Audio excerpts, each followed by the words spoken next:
Empire of Corpses est un film d'animation produit par Wit Studio, qui est aussi connu pour avoir produit l'Attaque des Titans. L'histoire se déroule dans un univers parallèle steampunk, donc le 19e siècle, mais avec une technologie mécanique beaucoup trop avancée pour l'époque, où en gros l'humanité a créé un logiciel qu'ils implantent dans des cadavres afin de leur rendre le mouvement et de s'en servir pour diverses utilités en tant que soldats, en tant qu'ouvriers, en tant que main-d'œuvre en général. On a donc notre protagoniste John Watson, accompagné de son collègue Vendredi, qui va partir à la recherche du journal de Victor Frankenstein qui contiendrait les secrets de la résurrection de l'âme, de comment implanter une âme dans un cadavre.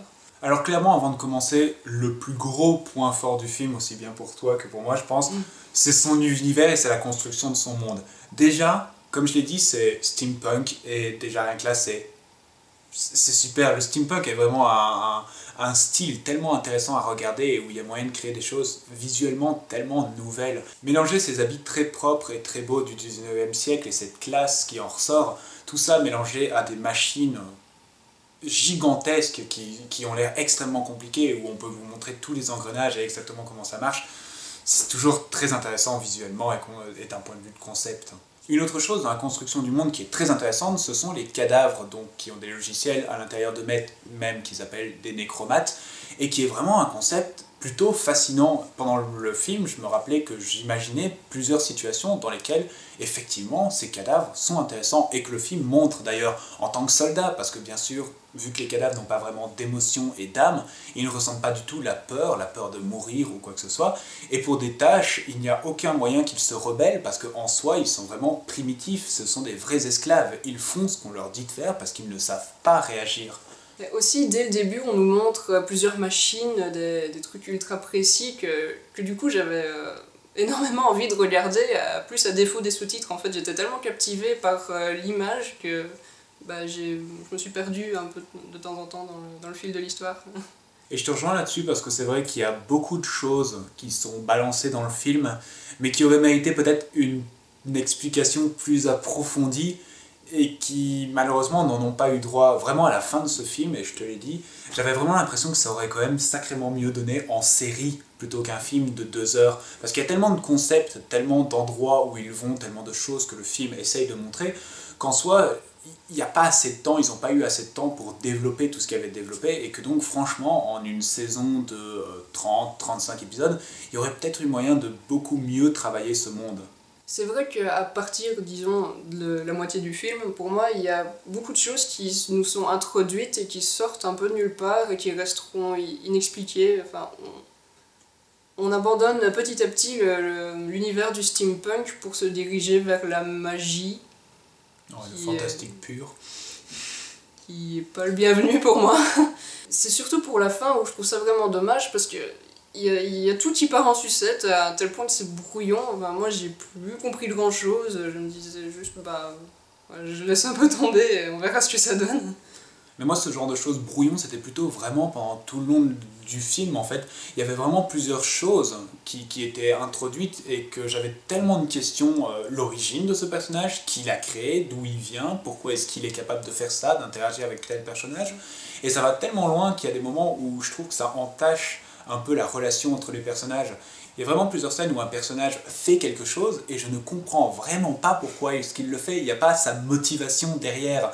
Et là où c'est très mal foutu, je trouve, c'est que le plus souvent la motivation est expliquée après les faits. Et je trouve que c'est très mal fait parce qu'a priori on regarde juste quelqu'un en train de faire quelque chose et on se dit juste je n'ai aucune idée de ce que tu fais, je sais pas pourquoi tu fais ça. Et puis après on va vous dire oui mais il fait ça pour ça. Merci, voilà, ça aurait été peut-être pratique de me l'expliquer avant. Et comme je dis, c'est dommageable pour certaines relations, surtout les protagonistes principales, qui sont donc Watson et son nécromate Vendredi, où ils ont une espèce de relation, mais que je ne comprends pas leur relation. Et donc à chaque scène qui viennent, où ils sont « Oh, je suis tellement triste de ne pas avoir réussi à te rendre humain, etc. » Je ne vous connais pas, je ne connais pas votre relation. Alors moi, ça pour le coup, ça m'a pas vraiment posé problème. C'est basiquement pour eux que j'ai suivi le film tout le long, parce que j'aimais beaucoup ces deux personnages et moi je comprenais leur relation, pourquoi ils tiennent autant à eux. Ouais, mais en soi, à part qu'ils sont collègues et qu'ils s'apprécient, qu'est-ce que tu sais plus sur eux? Mais c'est pas grave si on sait pas, tu vois à quel point Watson tient à Vendredi, et du coup, bah, ça influence sur moi aussi. J'ai pas envie que Vendredi reste comme il est, je veux que...